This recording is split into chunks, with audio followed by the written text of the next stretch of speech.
Watermills are known to have been used by mankind from around the 3rd century BC, the tide mill being a particular type of watermill using the rise and fall of the tide.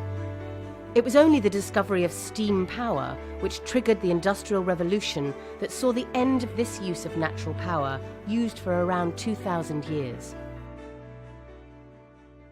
The first record of a tide mill here was in 1170, when the owners applied for the legal right to cross private land to access it.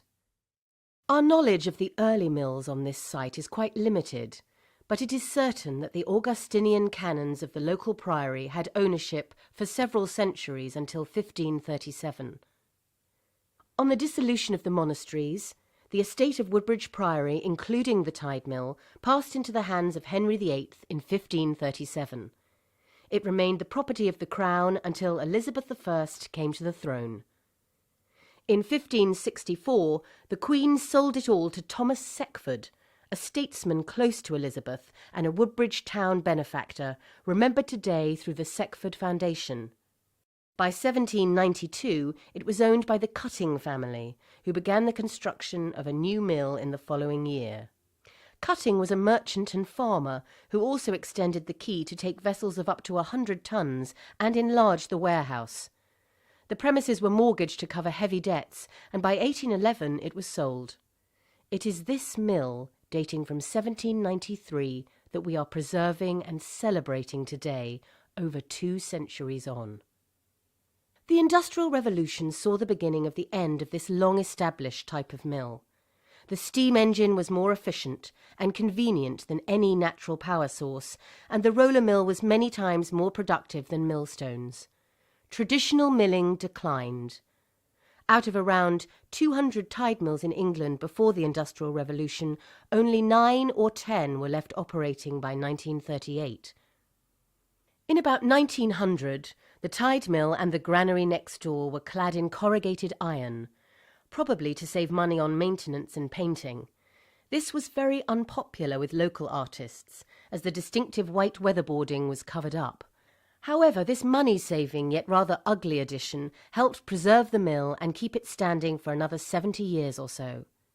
But hidden from view, its structural condition continued to worsen. There was no money available for repairs, but in 1932 a new wheel was fitted so the mill could keep working at full capacity. Woodbridge eventually became home to the last working mill in Britain. In 1954, the mill was bought by its last commercial owner, and a hammer mill was installed on the ground floor, driven by a diesel engine housed outside in a shed attached to the mill, capable of grinding around 4 times as much product as the water-driven stones. In its last years, the mill mostly produced animal feed, and using the hammer mill meant that the great water wheel stood idle for weeks, with some sections becoming thoroughly waterlogged.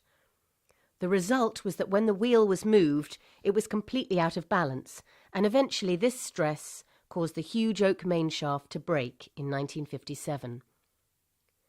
The mill wheel dropped into the mill race, and this signalled the end of water-powered milling at Woodbridge after nearly 800 years.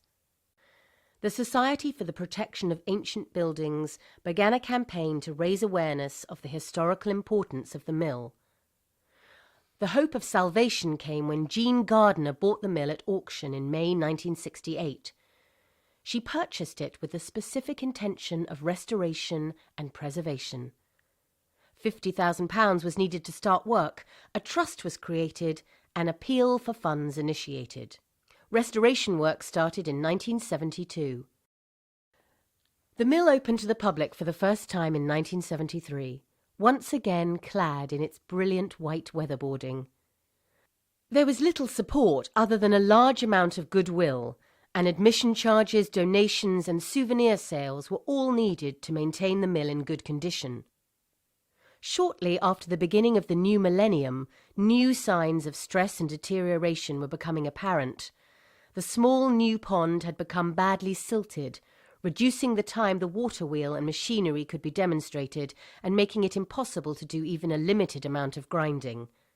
Visitor numbers were reducing, and with the mill dependent on admission fees for its survival, there was little to spare for anything other than day-to-day repairs.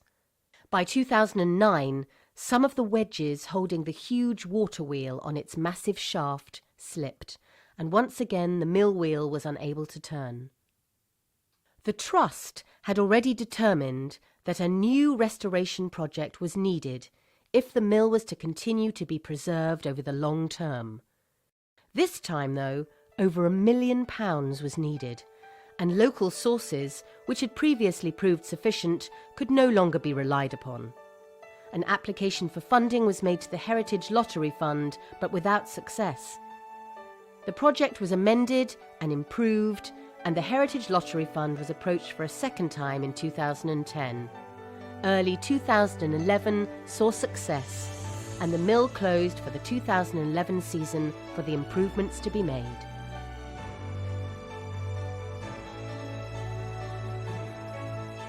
Enough work was completed by early 2012 to allow the newly restored and improved mill to open for the 2012 season. But today, as well as grinding flour, the mill is a living museum, managed by a charity dedicated to the preservation and demonstration of this important part of our industrial and cultural heritage, for the benefit of present and future generations.